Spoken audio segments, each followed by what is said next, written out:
bahwa kok saya hanya seperti ini gitu. Tapi di luar sana bisa aja ada orang yang belum mendapatkan itu dan itu impian saya kerja seperti Anda gitu.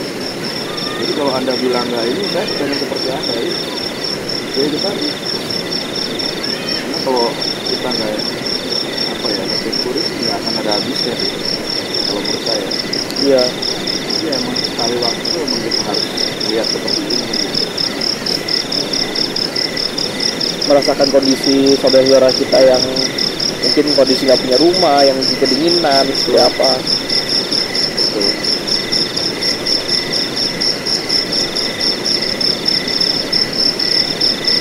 Ya jadi kembali lagi kita bersyukur ya hari Syukuri. ya. Syukuri itu emang nggak ada batasan. Iya.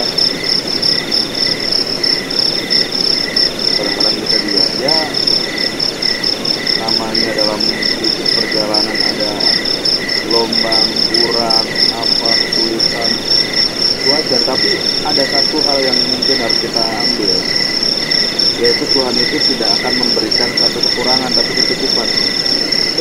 Lebih mungkin tidak semuanya, beberapa orang. Tapi kalau kurang, insya Allah enggak. Cukup dia.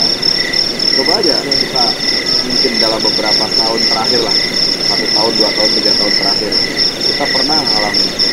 Saya ini pernah kondisi begini, tapi masih bisa kok begini. Masih bisa dilewati. Iya. Iya. Cukup ada itu. Artinya Iya. apa? Ya Tuhan memang masihnya kecukupan, nggak bakal kekurangan gitu. Kelebihan ya 1-2 orang dapat seperti itu. Tapi kalau kekurangan saya yakin enggak. Karena kalau kekurangan pasti ya bener-bener nggak bisa ngapa-ngapain gitu. Iya. Tapi tuh sekarang misalkan 5 tahun yang lalu kita pernah ngeluh hal seperti itu kan, kurang.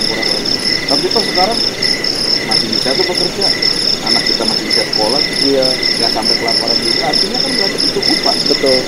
Kecukupan itu bukan lebih gitu, tapi cukup gitu. Cukup. Ketika kita misalkan punya usaha, terus tiba-tiba ada project atau yang lain, kadang lebih nih, ternyata buat nutupin ada kurangan, ada kedukaan gitu. Tapi wah, ini kalau misalkan besok saya untung lagi, saya bisa banyak nabung nih. Ternyata ketika kita sudah menyelesaikan kekurangan yang tadi itu, misalkan sakit sudah terselesaikan, ternyata nggak nongol lagi tuh kesempatan yang tadi gitu. Artinya apa ya? Udah berarti emang Tuhan tuh pada saat itu memberikan sesuatu buat kita untuk bisa menyelesaikan. Contoh lah misalnya, kondisi saya lagi kurang nih, lagi sakit lah, banyak pengeluaran minus, saya harus pinjam ke orang. Tiba-tiba saya ada orderan, Iya. kerjaan gitu kan. Iya. Bisa tuh tertutupi. Nah, ya kita berpikir lagi dong. Wah, kalau gua dapat orderan besok lagi nih, saya bisa lebih nih. Ternyata besok nggak dapet. Itulah sebenarnya Tuhan lagi ngasih kita solusi. Pernah nggak kayak gitu? Itu saya pernah ngalamin. Pernah Pak, pernah. Jadi katakanlah saya pernah usaha berhasil. Wah, jadi ada kesulitan. Wah, ordernya banyak. Tapi udah tertutupi kan buat tutupin ini. Ah, udah tertutupi nih. Besok nih kalau ordernya gede lagi, saya bisa nabung. Ini kan nggak ada order. Iya. Artinya apa ya? Itu Tuhan lagi mencukupi lu. Iya. Nah, persoalan lebih ya kembali lagi kita gitu.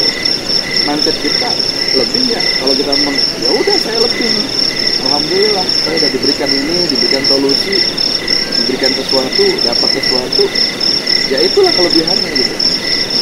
Udah bisa kita, gue kepengennya ya akan ada waktunya. Jangan kita bingung juga gitu. Kemarin banyak orderan gitu kan, ya habis buat tutup ini. Saya berpikiran bulan depan kalau ada order kayak gini, saya bilang saya lebih nih. Ternyata enggak. Artinya ya udah pada saat itu sebenarnya Tuhan udah menolong lo. Nah, pertama kita sadar enggak. Tuh. Ya dia kembali lagi tadi. Itulah syukur tadi, syukur itu Ya. diucapkan. Iya. Tapi Untuk menjalankannya iya, ketika menerapkannya susah, nggak gampang sih. Kadang orang ada yang merasa mensyukuri, ada yang tidak kan. Kadang-kadang cukup, ya menurut dia nggak cukup, padahal udah harusnya cukup.